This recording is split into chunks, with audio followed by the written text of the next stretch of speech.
بەهۆی ئەم مانگە مبارەکەوە خوا لە هەموو گوناهی ڕابردووت خۆش دەبێت، لاپەڕەیەکی تازەت بۆ دەکرێتەوە، کەسێکی تازە و پاک دەبی، ئەو کۆسپی گوناه و تاوان لە ڕێی بەختەوەری و سەربەرزی و سەعادەتی تۆ نەما، بە مەرجێک وەکو خۆی بەڕۆژوو بیت.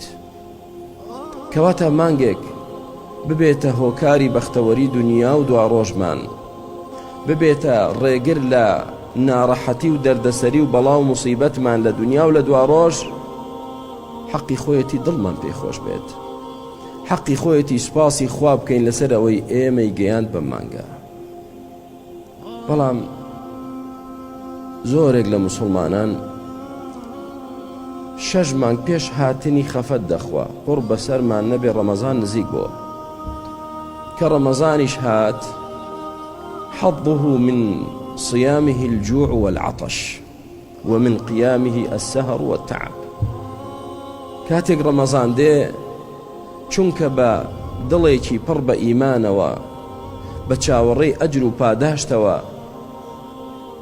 بە زانینی قەدر و فەزلیەوە چاوەڕێی ڕەمەزانی نەکرد، ئێستا ڕەمەزان بەلایەوە میوانێکی ڕەزاگرانی خوێنتاڵە،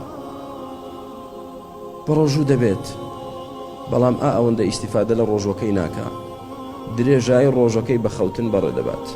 بەس نەجاتم بێ ڕۆژ بڕوە، بەش ڕۆژەکە تەواو بێت و ئێوارە بێ، نانێک بخۆین ئاوێک بخۆینەوە، نوێژی چی و جەماعەتی چی و زکری چی و قورئان خوێنی چی. کە شەویش هات ئینجا ورگەکەی پڕ دەکات و ئەنجا بەرەڵا دەبێتە سەر جادە و کۆڵان و یا لەگەڵ ڕەفیق و هەم ڕۆژمان بەڕێ کرد، زۆری نەماوە. ئەمە با چاوەڕێی ئەو ئەجر و پاداشتە نەبێت.